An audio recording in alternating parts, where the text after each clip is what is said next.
హల్లెలూయా. దేవుని బిడ్డలారా, శ్రద్ధ కలిగి దేవుని యొక్క మాటలు మనం విందాం. చూడండి, లూకా సువార్త 11వ అధ్యాయము. లూకా సువార్త 11వ అధ్యాయము 9-10 వచనాలు మనం చదువుదాం.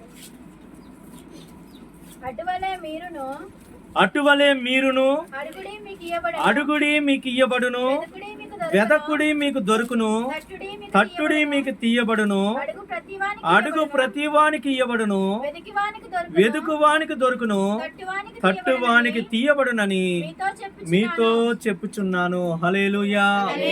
అలాగే దేవుని బిడ్డలారా, హెబ్రీలకు రాసినటువంటి పత్రిక 12వ అధ్యాయము 1వ వచనం. ఇంత గొప్ప సాక్షి సమూహము మేఘము వలె మనలను ఆవరించి ఉన్నందున మనము కూడా ప్రతి భారమును సులువుగా చిక్కులు పెట్టు పాపమును విడిచిపెట్టి విశ్వాసమునకు కర్తయు దానిని కొనసాగించి వాడినైన యేసు వైపు చూచుచు మన ఎదుట ఉంచబడిన పందెములో ఓపికతో పరిగెత్తుదము. దేవునికి స్తోత్రం చెప్పండి. హల్లెలూయా, హల్లెలూయా. దేవుని బిడ్డలారా, జాగ్రత్త కలిగి దేవుని యొక్క వాక్యాన్ని మనం శ్రద్ధగా మనం విందాం. హల్లెలూయా. దేవుని వాక్యాన్ని మనం వినబోతూ ఉన్నాం. ఈ లూకా సువార్త 11వ అధ్యాయము 9వ వచనంలో రాయబడింది, అటువలే మీరును అడుగుడి. హల్లెలూయా. స్తోత్రం చెప్పండి అమ్మా. ఎలాగా? అటువలే మీరును అడగండి. ఎలాగ అడగాలి? అటువలే అంటే ఎలాగా? మన శుక్రవారం రోజు ఎంతమంది వచ్చారు? వచ్చిన వాళ్ళు చేస్తండి ఉపవాస ప్రార్థనకి. హల్లెలూయా. స్తోత్రం చెప్పండి, గట్టిగా చెప్పండి. దేవుని బిడ్డలారా, అటువలే అడుగుడి మీకు ఇయ్యబడును అన్నాడు. అటువలే మీరును అడుగుడి అన్నాడు.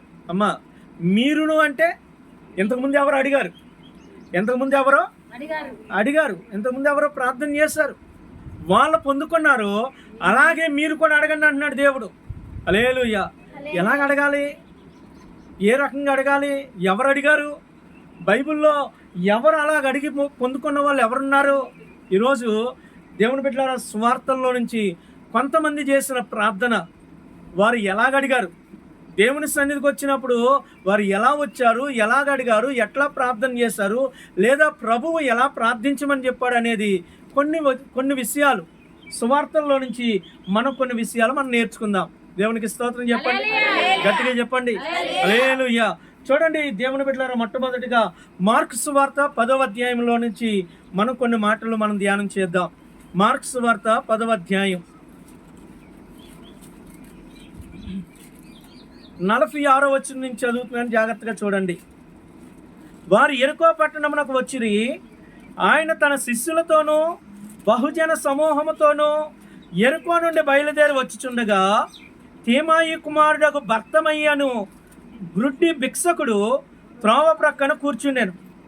ఈయన నజరేయుడని యేసు అని వాడు విని, దావీదు కుమారుడా యేసు, నన్ను కరుణింపుమని కేకలు వేయ మొదలుపెట్టాను. ఊరకుండమని అనేకులు వాడిని గద్దించిరు గాని వాడు, దావీదు కుమారుడా నన్ను కరుణింపుమని మరి ఎక్కువగా కేకలు వేసాను. అప్పుడు యేసు నిలిచి వానిని పిలువుడని చెప్పగా వారు ఆ గుడ్డువాడిని పిలిచి, ధైర్యము తెచ్చుకొనము, ఆయన నిన్ను పిలుచుచున్నాడు, లెమ్మని వానితో చెప్పిరి. దేవునికి స్తోత్రం చెప్పండి. అంతటా వాడు బట్టను పారవేసి దిగ్గున లేచి యేసు వద్దకు వచ్చాను.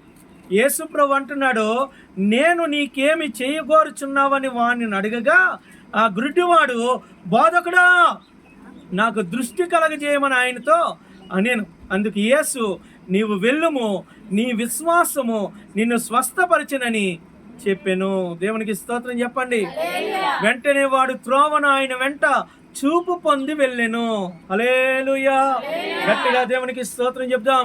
ఈరోజు దేవుని బిడ్డలారా, సుమారుగా ఒక 5 సందర్భాలు మనం ఎలా ప్రార్థన చేయాలి అనే ఒక 5 సందర్భాలు స్వార్థంలో నుంచి నేను మీ ముందు పెట్టాలని ఆశపడుతూ ఉన్నాను. మొదటి సందర్భం, ఎలా ప్రార్థించాలి, అటువలే మీరును ప్రార్థించండి అన్న ప్రభు మాటల్లో ఇదిగో ఇక్కడ భర్తమయ్యి అనే ఒక గుడ్డివాడు ప్రార్థన చేస్తున్నాడు. అమ్మా వింటున్నారా? భర్తమయ్యి అనే ఒక గుడ్డివాడు దేవునికి ప్రార్థన చేస్తున్నాడు, యేసు ప్రభుకి ప్రార్థన చేస్తున్నాడు. యేసు ప్రభుని అడుగుతున్నాడు. ఎలాగడిగాడు అంటే ఇక్కడ రాయబడింది, యేసుక్రీస్తు యెరికో పట్టణానికి వచ్చాడు. ఆయన త్రోవ గుండా వెళ్తూ ఉన్నాడు. వెళ్తున్న సమయంలో ఈ గుడ్డివాడికి కళ్ళు కండరావు కదండి, ఏమంటే కనిపిస్తాయా? కనిపించవు కదా. ఈ గుడ్డివాడు ఆ జన సమూహం యొక్క చప్పుడు విని, అరే చాలామంది దారిలో వెళ్తున్నారు, ఎందుకు వెళ్తున్నట్టు అని అడిగాడంట. ఎవయ్యా ఏమైంది, ఎంతమంది వెళ్తున్నారు అన్నప్పుడు వారు అన్నారు, నజరేయుడైన యేసు ఈ దారి గుండా వెళ్తున్నాడు అని చెప్పినప్పుడు ఈయనకి అర్థమైపోయింది, ఓహో అరే కాళ్ళు లేని వాడికి కాళ్ళు ఇచ్చిన యేసయ్య ఈ దారిలో వెళ్తున్నాడా, అనేకల ప్రార్థనలు విన్న దేవుడు వెళ్తున్నాడా, చనిపోయిన వారిని లేవనెత్తిన దేవుడు వెళ్తున్నాడా, పక్షవాతం కలిగినటువంటి వారిని బాగు చేసిన దేవుడి దారి గుండా వెళ్తున్నాడంట. ఈయన మాత్రమే నా అవసరత తీర్చగలిగినవాడు, ఈయనకు గనక నేను అడిగితే నాకు కళ్ళివ్వగలిగిన వాడు అని నమ్మాడు. హల్లెలూయా. నమ్మి కేకలు వేస్తున్నాడు. ఏమని? నజరేయుడైన యేసు, దావీదు కుమారుడా, నన్ను కరుణించమని కేకలు వేశాడంట. స్తోత్రం చెప్పండి, గట్టిగా చెప్పండి. దేవుని బిడ్డలారా, ఈ గుడ్డివాడు కేకలు వేస్తున్నాడు. యేసు ప్రభు అలా వెళ్ళిపోతూ ఉన్నాడు. ఈడెక్కడే కూర్చొని కేకలు వేస్తున్నాడు. పక్కన వాళ్ళు అంటున్నారంట, అరే ఈ గుడ్డాడా ఊకో, ఆయన వెళ్ళిపోయాడు రా ఊడుకో, ఎంతసేపు అని కేకలేస్తావు? అరే ఆయన కళ్ళు ఉన్న వాళ్ళని కాళ్ళు చేతులు ఉన్న వాళ్ళని పట్టించుకోవట్లేదు, నిన్ను ఏడ పట్టించుకుంటాడు, ఊరుకో అంటుంటే ఈ గుడ్డివాడు ఊరుకుంటలేదు. ఏమంటే ఇక్కడ రాయబడింది, మరి ఎక్కువగా కేకలు వేసాను. స్తోత్రం చెప్పండి, గట్టిగా చెప్పండి. ఈరోజు అటువలే ప్రార్థించండి అంటే దేవుడు ఎలా ప్రార్థన చేయమంటున్నాడు తెలుసా? దేవుని బిడ్డలారా, దేవుని బిడ్డగా బ్రతుకుతున్న నీ జీవితంలో అనేకమైన ఆటంకాలు వస్తాయి. ఎవరి ద్వారా వస్తాయి? నీ చుట్టూ ఉన్న వారి ద్వారా. నీ అవసరాలు తీర్చలేని వాళ్ళు నీకు ఆటంకంగా మారుతారు.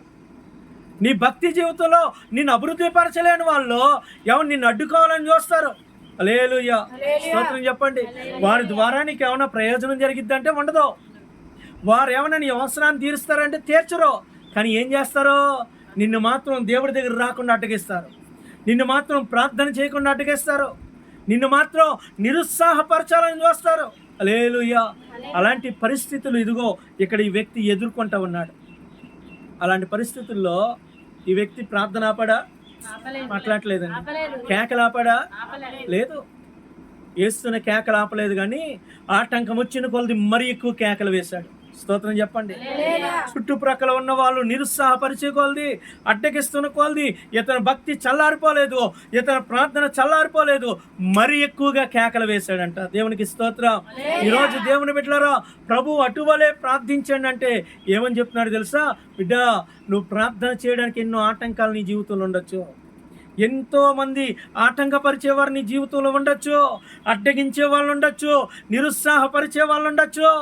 కానీ అలాంటి నిరుత్సాహపరిచే సమయంలో నీ భక్తి చల్లారిపోకూడదు, నీ ప్రార్థన జీవితం చల్లారిపోకూడదు, కానీ మరి ఎక్కువగా ప్రార్థించే అనుభవంలో నువ్వు ఉండాలని అటువలే మీరును ప్రార్థించమని ప్రభువు చెప్తున్నాడు. దేవునికి స్తోత్రం చెప్పండి.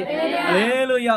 అటువలే మీరును అడగండి అంటే ఇదిగో ఈయనలాగా మనం అడగాల, ఈయన వలే మనం అడగాల. హల్లెలూయా. ఈ వ్యక్తి యొక్క భక్తిని ఎవడు అడ్డగించలేకపోయాడు, ఈ వ్యక్తి యొక్క ప్రార్థన ఎవడు ఆప్ చేయలేకపోయాడు. బైబిల్ గ్రంథంలో దానియేలు అనే ఒక భక్తుడు ఉన్నాడు. ఆ భక్తుని యొక్క ప్రార్థన అడ్డగించడానికి ఒక శాసనం పుట్టించారు. ప్రార్థిస్తే సింహాల బోన్లో వేస్తామని. హల్లెలూయా. సింహాల గుహలో వేస్తాం, నీ ప్రాణాలు తీస్తాం అని ఒక శాసనం పుట్టేస్తే ఏమన్నా ఆ శాసనం దానియేలు యొక్క ప్రార్థన ఆప్ చేయగలిగిందా? అట్లట్లేదండి. అట్టి శాసనం సంతకం చేయబడినని దానియేలు గ్రహించిన వాడే అని దానియేలు గ్రంథం 6వ అధ్యాయం 10వ వచనంలో రాయబడింది. అతడు యెరూషలేము యొక్క మందిరం తట్టు కిటికీలను తెరిచి, దేవుని బిడ్డలారా, తన యొక్క అలవాటు ప్రకారంగా ముమ్మారు ప్రార్థించి మోకాళ్ళు వేసి ప్రార్థన చేస్తున్నాడంట. శాసనాలు ప్రార్థించడాన్ని ఆపలేకపోయినాయి. అందుకే దానియేలు ముందున్నటువంటి సింహాల యొక్క నోర్లు ముయ్యబడిని. దేవునికి స్తోత్రం చెప్పండి. దేవుని బిడ్డ, దానియేలు ప్రాణాలు తీయాలనుకున్నటువంటి అదే సింహాల నోర్లను దేవుడు తన దూతను పంపి మూయించాడు, కట్టేశాడు. హల్లెలూయా. ఈరోజు ఆటంకాలు వస్తున్నాయని, అడ్డులు వస్తున్నాయని, ఎవరో నిన్ను అడ్డగిస్తున్నారని నువ్వు దేవుని సన్నిధిని వదులుకుంటే, ప్రార్థనను వదులుకుంటే నీ జీవితంలో దేవుని బిడ్డ దేవుని ఆశీర్వాదం నువ్వు చూడలేవు. ఆటంకం వచ్చిన కొలది, అడ్డులు వచ్చిన కొలది, అవరోధాలు వచ్చిన కొలది దేవుని బిడ్డలారా నువ్వు మరి గట్టిగా నువ్వు కేకలు వేయాలా, మరి ఎక్కువగా నువ్వు భక్తి చేయాలా, మరి ఎక్కువగా నువ్వు దేవుణ్ణి ప్రార్థించగలగాల. అప్పుడు ఇక్కడ రాయబడిందండి, ఏమైనా తెలుసా? యేసు ప్రభు నిలిచి 49వ వచనంలో అప్పుడు యేసు నిలిచి వానిని పిలవండి అన్నాడు. స్తోత్రం చెప్పండి. ఏమండి వీడి యొక్క మరి ఎక్కువ కేకలకి ఎవరు నిలిచారంట? మాట్లాడలేదండి. యేసు ప్రభు నిలిచాడు. యేసు ప్రభు ఆగిపోయాడు. అడుగు తీసి అడుగు ముందుకు వేయలేకపోతున్నాడు. హల్లెలూయా. నిలిచి వాణ్ణి పిలవండ్రా అనగానే ఇప్పుడు దాకా ఎవడైతే అడ్డగించాడో, ఎవడైతే రా ఊకా ఆయన ఎండో అని ఎవరైతే అన్నారో ఇప్పుడు వాళ్ళు ఏమన్నారు తెలుసా? 49వ వచనంలో ఏమండి ఆ గుడ్డివాడిని పిలిచి వారు చెప్తూ ఉన్నారు, ధైర్యం తెచ్చుకో ఆయన నిన్ను పిలుస్తున్నాడు అన్నారు. ముందు అడ్డగించిన వాళ్ళే తర్వాత ఏమంటున్నారమ్మా? ధైర్యం తెచ్చుకో అంటారు. హల్లెలూయా. దేవుని బిడ్డ నీకు ఆటంకాలు వస్తున్నాయని ఎవరిని బట్టో నువ్వు దేవుని సన్నిధికి దూరం అవ్వాలనుకుంటే ఏమండి వాడెప్పుడు నిన్ను అడ్డగిస్తానుంటాడు, వాడెప్పుడు నేను తొక్కేయాలని చూస్తానుంటాడు, వాడెప్పుడు కూడా నీ జీవితాన్ని పతనం చేయాలని చూస్తూ ఉంటాడు. ఆటంకాల్లో నువ్వు దేవుని సన్నిధిలో మరింతగా మరి ఎక్కువగా ఏమండి మరింత ఆసక్తితో నువ్వు ముందుకు వెళ్ళగలిగితే నిన్ను అడ్డగించిన వాడే నిన్ను ధైర్యపరిచేవాడిగా మారిపోతాడు. హల్లెలూయా. నిన్ను అడ్డగించిన వాడే నీ భుజం తట్టి నిన్ను నడిపించేవాడిగా దేవుడు మార్చేస్తాడు. దేవునికి స్తోత్రం చెప్దామా? గట్టిగా చెప్దామా? హల్లెలూయా. అటువలే ప్రార్థించండి అనగా ఏమండి ఆటంకాలు కలుగుతున్న కొలది, అడ్డులు కలుగుతున్న కొలది, నిరుత్సాహం ఎదురుపడుతున్న కొలది దేవుని బిడ్డ నువ్వు మరి ఎక్కువగా ప్రార్థించమని అర్థం. మరి ఎక్కువగా దేవుని సన్నిధిలో మొరపెట్టమని ప్రభువు చెప్తున్నాడు. మొట్టమొదటి మాట అటువలే అడుగుడి, మీరును అడుగుడి మీకు ఇవ్వబడిన అన్నాడు. మరి ఎక్కువగా కేకలు వేయండి, మరి ఎక్కువగా ప్రార్థించండి, ఆటంకాలను పక్కన పెట్టండి, వాటి వైపు మీ దృష్టి పెట్టకండి, అడ్డులను తొలగించగలిగిన దేవుని వైపు మీ దృష్టి పెట్టండి. ఆయన మాత్రమే నీ సమస్యను తీర్చగలిగిన దేవుడు. ఆమేన్ చెప్పండి. హల్లెలూయా. రెండవ సందర్భాన్ని నేను మీకు జ్ఞాపకం చేస్తున్నాను.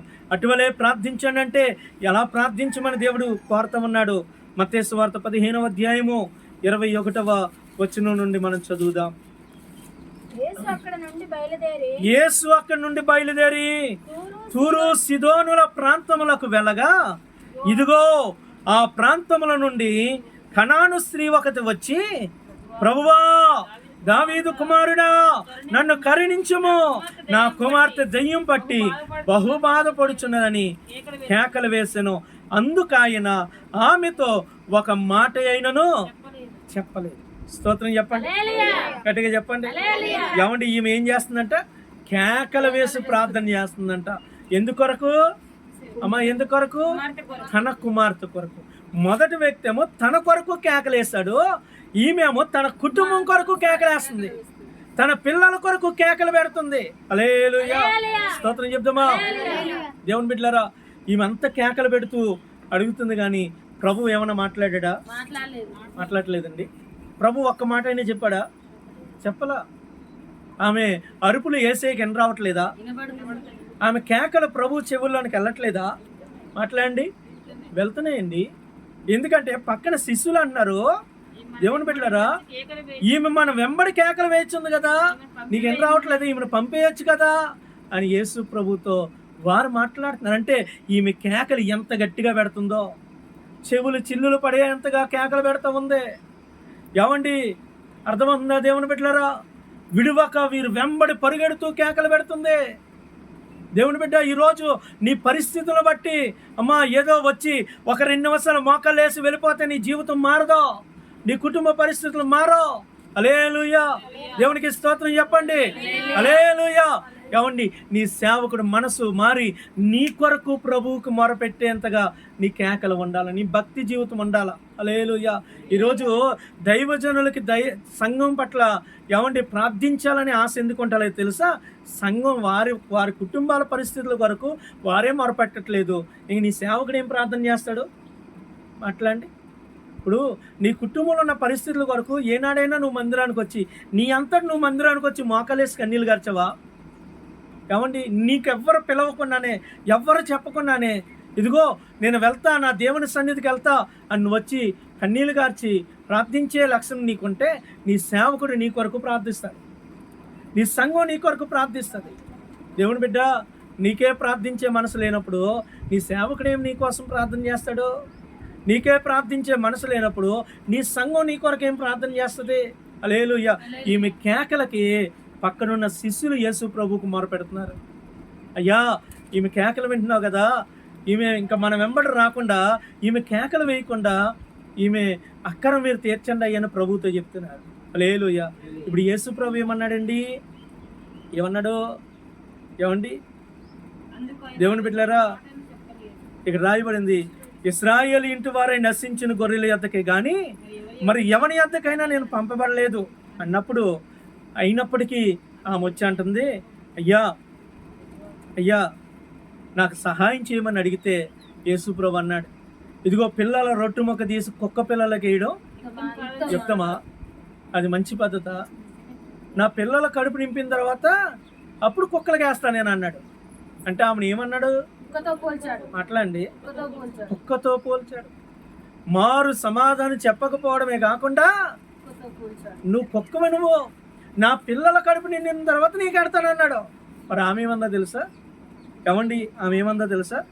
అయ్యా, పిల్లలు, కుక్క పిల్లలు కూడా తమ యజమానుల బల్ల మీద నుంచి పడు ముక్కలు తినను కదా. హల్లెలూయా. దేవుని బిడ్డలారా, యేసు ప్రభు ఆమెను కుక్క అన్నందుకు ఆమె మొహం మార్చుకొని వెళ్ళిపోలేదండి. స్తోత్రం చెప్పండి. ఈరోజు సంఘాలు ఎలా తయారైనాయి తెలుసండి?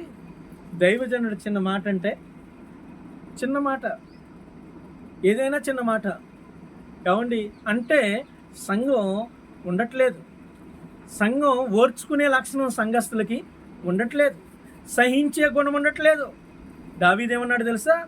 దేవుని బిడ్డలారా, 142వ కీర్తనలో చక్కని విషయం, 141వ కీర్తనలో చూడండి, 5వ వచనం, నీతిమంతులు నన్ను కొట్టుట నాకు ఉపకారము, వారు నన్ను గద్దించుట నాకు తైలాభిషేకము, నేను అట్టి అభిషేకమును త్రోసివేయకుందునుగాక అంటున్నాడు. 141వ కీర్తన 5వ వచనం. ప్రభుకు స్తోత్రం చెప్పండి. ఏంటంట? నీతిమంతులు నన్ను కొట్టడం నాకు ఉపకారం, వారు నన్ను గద్దించడం నాకు తైలాభిషేకం, అలాంటి అభిషేకాన్ని నేను త్రోసివేయను. స్తోత్రం చెప్దామా? హల్లెలూయా. ఈరోజు దేవుని బిడ్డ, నీ దైవజన్ నిన్ను గద్దిస్తున్నాడా? అయితే అది నీకెంతో మేలు, అది నీకెంతో ఆశీర్వాదం. ఇక్కడ కూడి అని మనతోనే కాదండి, ఇదిగో ఈ వాక్యం దేవుని బిడ్డలారా యూట్యూబ్లో వింటున్న ఏమండి వారికి కూడా నేను తెలియజేస్తున్నాను. ఏమండి, వారు వింటారు కదా, ఈరోజు కాకపోతే రేపై నీ మాటలు వింటారు కదా, వారితో కూడా నేను మాట్లాడుతున్నాను. నువ్వు ఏ సంఘానికి వెళ్ళినా నీ దైవజను నిన్ను గద్దించడం నీకు మేలు. నీ దైవజనుడు ఏమండి నీ నీ నీ నీ ప్రవర్తన బట్టి నేను సరిచేయడం అనేది నీకు ఉపకారం, అది తైలాభిషేకం. అది దావీదు అంటున్నాడు, అట్టి అభిషేకాన్ని నేను త్రోసివేసుకోనయ్యా, అంటే వారి మాటకి నేను లోబడతానయ్యా, వారికి నా ప్రవర్తన నేను లోపరుచుకుంటానయ్యా అంటున్నాడు.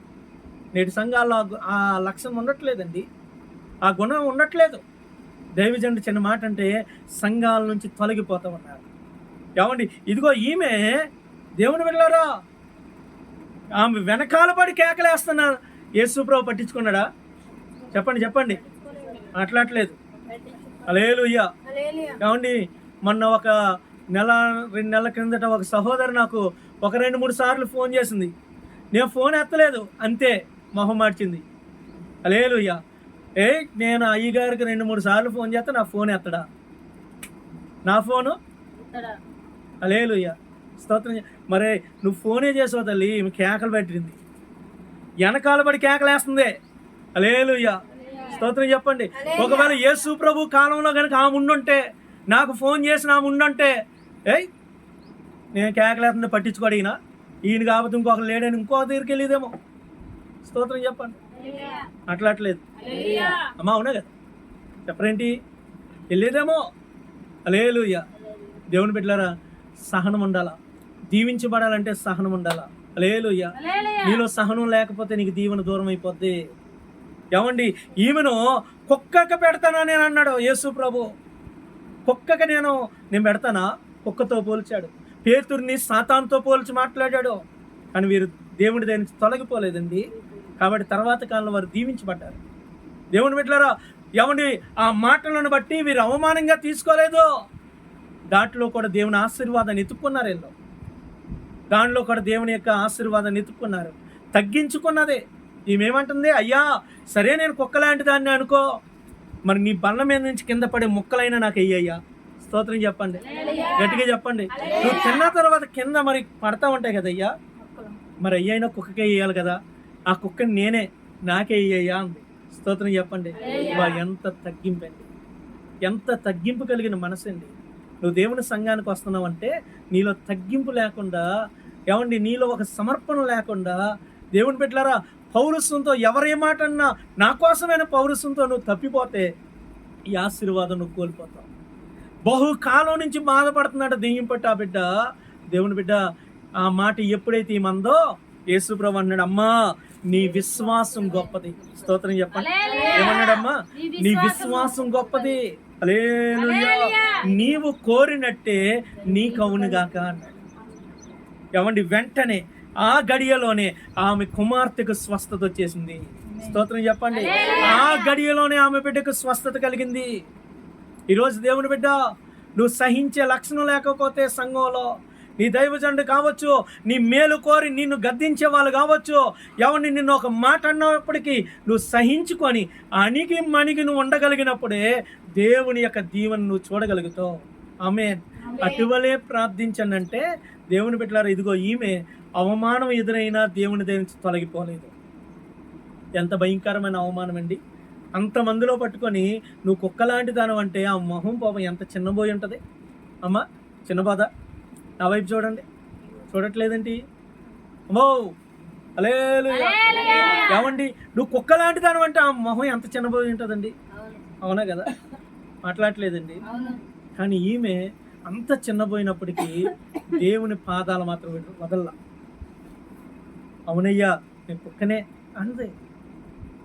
ఆ ముక్కలో దానికే వేస్తావు కదా, నన్ను అలాగే భావించుకొని నన్ను దీవించయ్యా అంది. ఎంత తగ్గింపండి, ఎంత విధేయత అండి. హల్లెలూయా. స్తోత్రం చెప్పండి. దేవుని బట్టి ఈరోజు అలాంటి గుణంతో నువ్వు ప్రార్థన చేస్తే దేవుడు నిన్ను కాదనే దేవుడు కాదు. ఆయన ఏమంటున్నాడండి, అమ్మా నీ విశ్వాసం గొప్పది, నీవు కోరినట్టే. అంటే నాకు ఇష్టమైంది ఇస్తున్నాను అలా, నీకు ఇష్టమై నువ్వు కోరుకున్నది నీకు ఇస్తున్నాను పో అన్నాడు దేవుడు. హల్లెలూయా. స్తోత్రం చెప్పండి. ఈరోజు నీ ప్రార్థనకి జవాబు రావాలంటే, నువ్వు కోరింది నీ జీవితంలో నీ కుటుంబంలో జరగాలంటే ప్రభు సన్నిధికి వచ్చినటువంటి నీవు తగ్గింపు కలిగిన మనసుతో, ఏమండి అవమానాలు ఎదురైనా కొన్ని మాటలు నువ్వు చెయ్యని నేరాలకి నీ మీద కొన్ని నిందలు వచ్చినా నువ్వు తట్టుకోవాలా, ఓర్చుకోవాలా. దేవుని సన్నిధిలో నా ప్రభు కొరకు, నా కుటుంబం కొరకు నేను వస్తున్నాను, నేను వాటిని సహించుకుంటాననే గుణం నీకు ఎప్పుడైతే ఉంటుందో దేవుడు నేను వట్టి చేతులతో పంపించడు, నీవు కోరినట్లుగా నీకు చేసి పంపించే దేవుడు. ప్రభుకి స్తోత్రం చెప్దామా? హల్లెలూయా. మరొక మాటను మనం బైబిల్లో నుంచి మనం చదువుకుందామండి. చూడండి మత్తయి సువార్త 8వ అధ్యాయాన్ని మనం ఒకసారి చూద్దాం.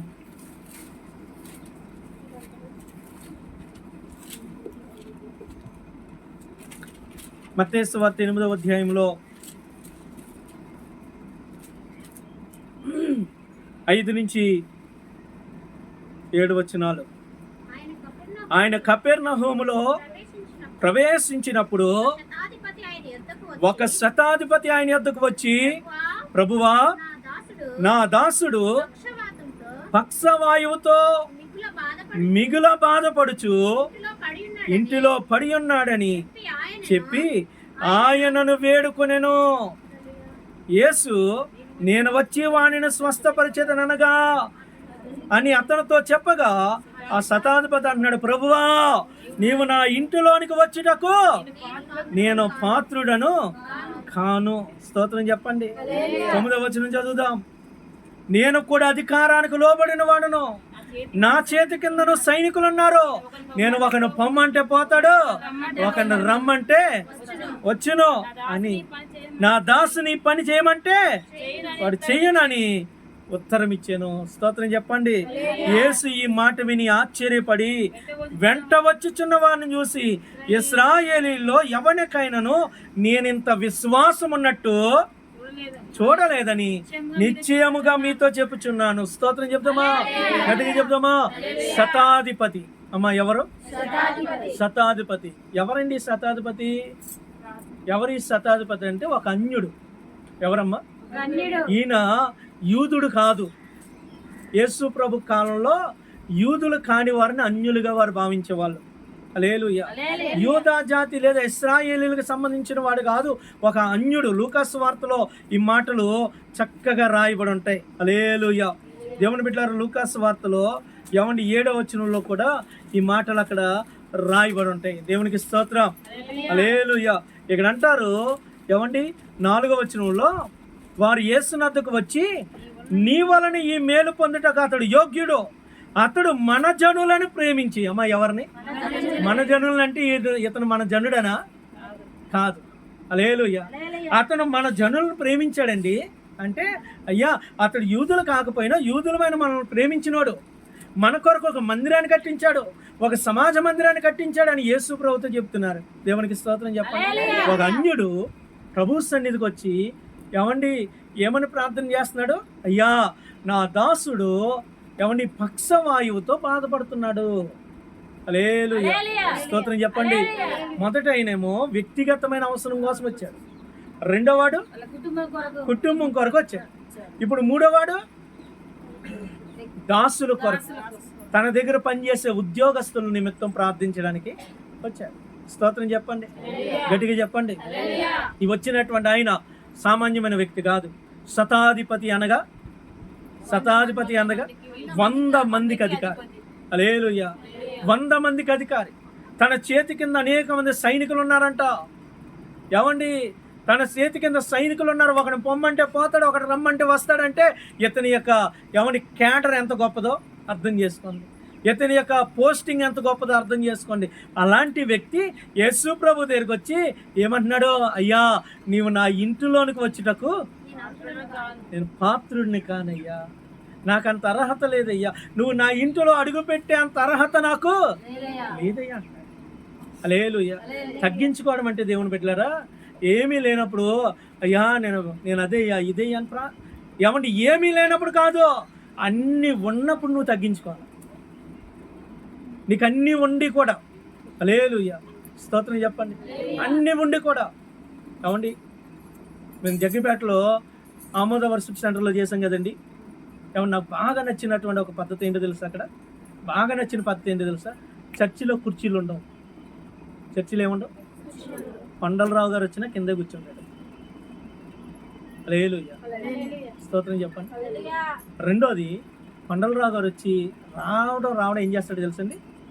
సాగిలు పడి దేవునికి మొక్కుతాడు, సాగిలు పడి దేవుణ్ణి స్తుతిస్తాడు, ప్రార్థన చేస్తాడు.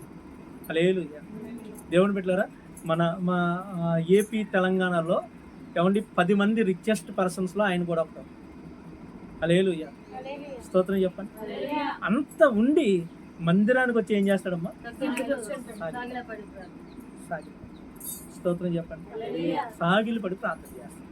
ఈరోజు దేవుని బిడ్డ అన్నీ ఉన్నప్పుడు నీ యొక్క నీలో ఎంత తగ్గింపు ఉందో బయటపడుతుంది.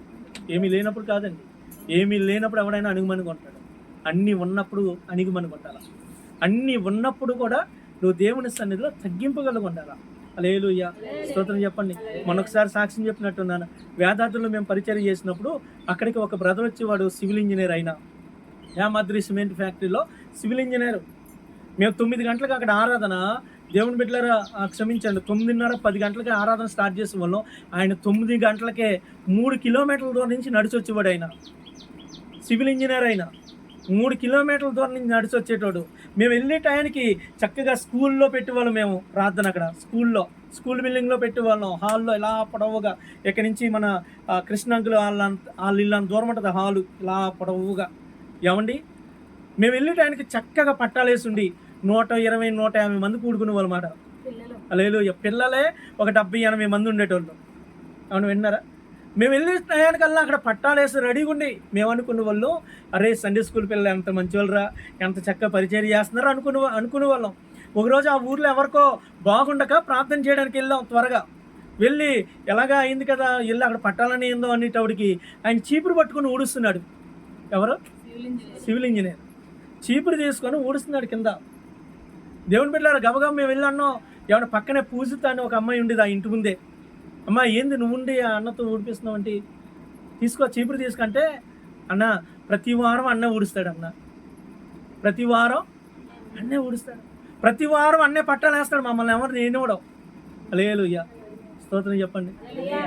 నేను అన్నాను దేవుని బిడ్డలారా ఆయన్ని, అన్న మీకు ఎందుకు వచ్చింది తమ్ముడు, మీరు చేయడం ఎందుకు, పిల్లలు ఉన్నారు కదా వాళ్ళు చేస్తారు కదా, ఇక్కడ వాళ్ళందరూ కూడా మీ దగ్గరకు వస్తారు, నువ్వు ఇవన్నీ చేస్తాం చూస్తే నిన్ను కొంచెం చిన్నపోయినట్టు చూడరా, నీ స్టేటస్ తగ్గించి వాళ్ళు చూస్తారు కదా, ఎందుకు నువ్వు కొంచెం డిగ్నిటీగా ఉందా అంటే ఆయన ఒక మాట అన్నాడండి. ఏమన్నాడు తెలుసా?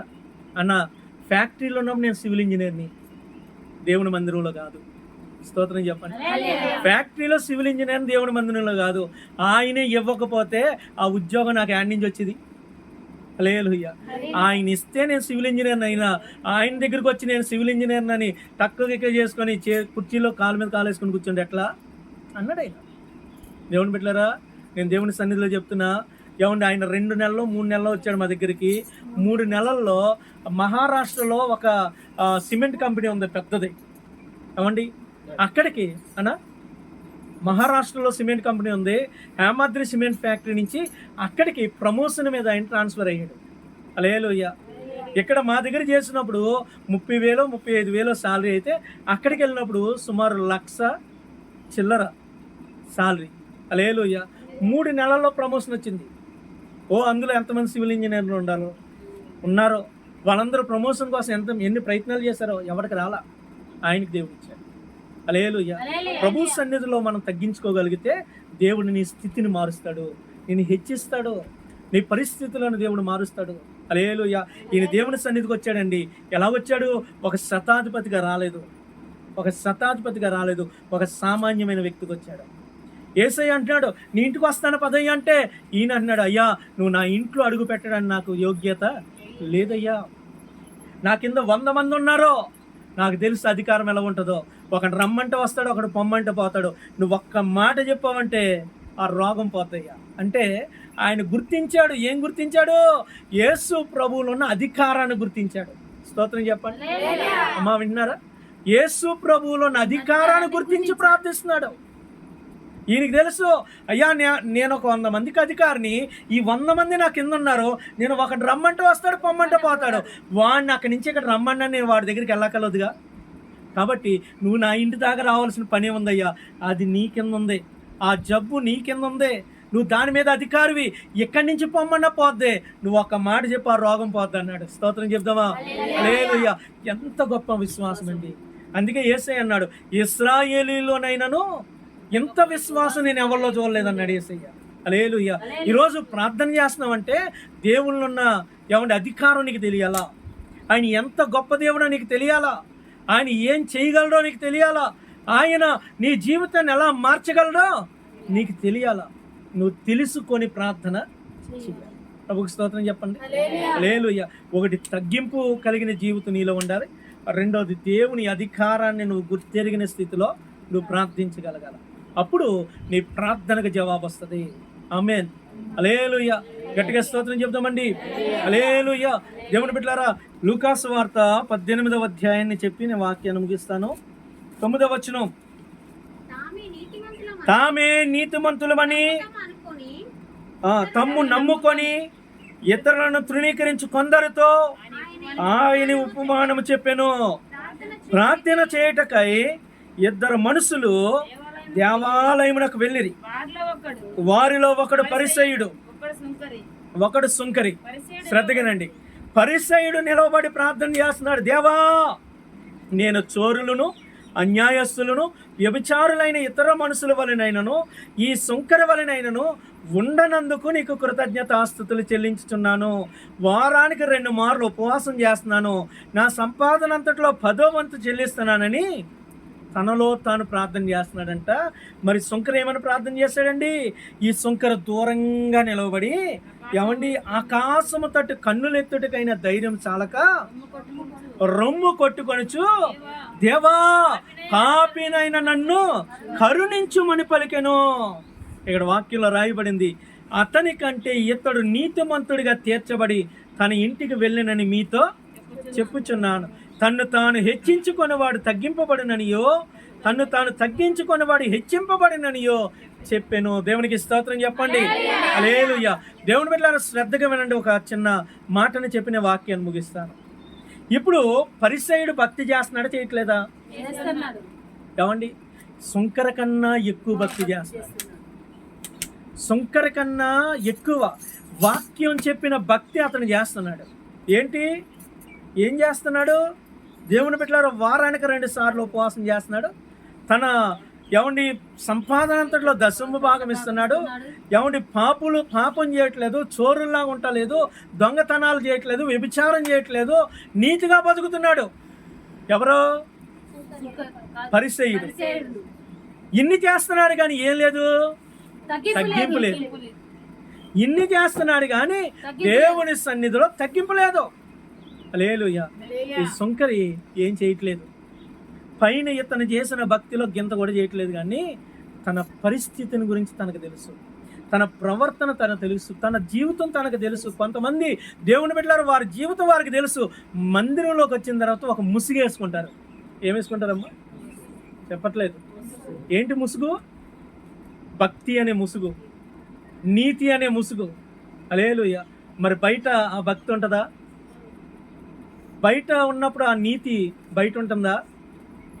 బయటేమో లోకంలో ఇష్టానుసారంగా బతికి మందిరంలో రాగానే ఒక ముసుగు వచ్చేది పైకి. హల్లెలూయా. అంటే దేవుని బిడ్డ, వీరు దేవునితో దాపరికమైన భక్తి చేస్తున్నారు. ఏం భక్తి అమ్మా? దాపరికం. ఏమండి అంటే నా దేవుడికి ఏం తెలియదులే అనేటటువంటి ఆలోచనలో భక్తి చేస్తున్నారు. స్తోత్రం చెప్పండి. కాదు బిడ్డలారా, నువ్వు దేవుని సన్నిధికి వచ్చినప్పుడు నీ ప్రవర్తన నీకు తెలుసు, నీ మాటలు నీకు తెలుసు, నీ జీవితం నీకు తెలుసు. నువ్వు చేసే పనులు నీకు తెలుసు, నీ క్రియలు నీకు తెలుసు. ప్రభు సన్నిధికి వచ్చినప్పుడు దేవుని బిడ్డ, ఆయన ఎంత పరిశుద్ధుడో నీకు తెలుసు. ఆయన దగ్గరికి వస్తున్నావు, ఎంత జాగ్రత్తగా రావాలి. ఆయన దగ్గరికి వస్తున్నప్పుడు నీలో ఎంత పశ్చాత్తాపం రావాలి. అయ్యో, నా దేవునికి తగిన జీవితం నాలో లేదే అనేటటువంటి కన్నీళ్లతో కదా నువ్వు దేవుడి సన్నిధికి రావాల్సింది. నీ దేవుని సన్నిధికి వచ్చినప్పుడు, అయ్యో, నా దేవుడి చెప్పిన భక్తి జీవితం నాలో లేదే, ఆయన కోరుకున్న పరిశుద్ధత నాలో లేదే అనే పశ్చాత్తాపంతో కదా ప్రభు సన్నిధికి రావాల్సింది. హల్లెలూయా. తగ్గింపు కలిగిన జీవితం కదా దేవుని సన్నిధికి రావాల్సింది. మొదటోడు భక్తి చేస్తాననే అహంతో వచ్చాడు. రెండోవాడు, అయ్యో, నా పాపం నాకు తెలుసయ్యా, నా జీవితం నాకు తెలుసయ్యా, నేను నీ వైపుకి కన్నులెత్తడానికి కూడా నాకు ధైర్యం చాలట్లేదయ్యని రొమ్ము కొట్టుకుంటూ కన్నీళ్లు కారుస్తూ ప్రార్థన చేస్తాడు.